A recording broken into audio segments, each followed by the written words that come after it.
Welcome to Spiritual Mystic. My name is Katrina, and this is your Enchanted Journey card reading for Thursday, November 9th, 2017.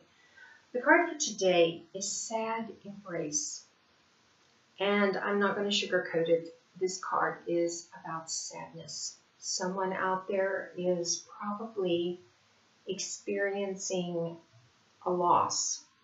And loss comes in so many different forms. It can be the loss of a job, the loss of a relationship, the loss of a friendship, the loss of a family member or friend. I don't want to dwell on crossing into the spirit world or what some people call death, because that's not the message of this card. Sad embrace is anything that makes us sad, even if it's a really old memory that just hasn't healed. And it could be that this is what this card is all about today. You may have memories coming to the surface. You may have had something trigger a really painful, sad memory for you.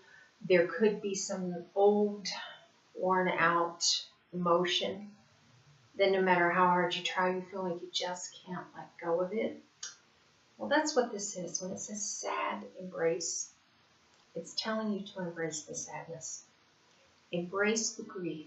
Embrace the loss. Let yourself feel all that nasty, exhausting, painful, oh, I just wish it would stop. Let it all, just let it come out. Let it all come up to the surface. Look at it. Feel it. And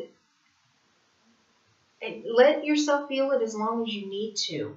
Back in the day, I used to counsel women who were victims of domestic violence, and they would be sad and afraid and hurt. But when I could get them past all of that, the underlying emotion was rage. And they couldn't figure out why they couldn't stop being sad. They couldn't stop grieving the relationship or the abuse. They couldn't stop being just worn out from all the mourning that they were doing for that part of their life. And the reason they couldn't let it go was because they couldn't stop being mad. They couldn't stop being furious. And part of anger, and somebody's probably going to tell you if you're angry, it's because you didn't forgive the other person. And that's partially true. But I have found one of the reasons we can't forgive other people, we haven't forgiven ourselves. And now you're probably going, well, why would I have to forgive myself when I was the victim? You need to forgive yourself for not being able to do something different to stop the victimology, to stop the abuse, or whatever it was that happened to you, whatever this horribly painful memory is that you can't let go of. Some little teeny tiny thing in there, a little voice is saying, well, if you had done this different, or if you had done that different, maybe this wouldn't have happened. It's not true. It just isn't true. Let go of that. Forget it. You did the very best you could do at that moment. And that's all anyone could ask of you, and that's all you could ask of yourself. That whatever it was, you did all you could do.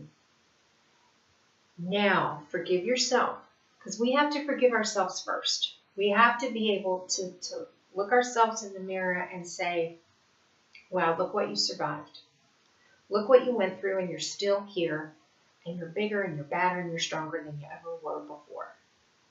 Then we can look at the person who did whatever they happened, whether it was a spouse or a parent or a total stranger or even a natural disaster. We can look at the event and the other person or persons involved in the event, and we can let go of them. The best revenge isn't revenge at all. It's forgiving yourself and then just breaking your energetic tie to the event, to the other people or person involved, and saying, I haven't just forgiven you. You are immaterial. You are irrelevant and you mean nothing. You don't even exist to me anymore. That is when you will start moving past the sad embrace, moving past whatever it is that's keeping you curled up with your head down and wishing for the sun to shine again. If you need help with this or any of the other services that I offer, the link for my website is on this video. Have a peaceful, happy day, and I will see you tomorrow.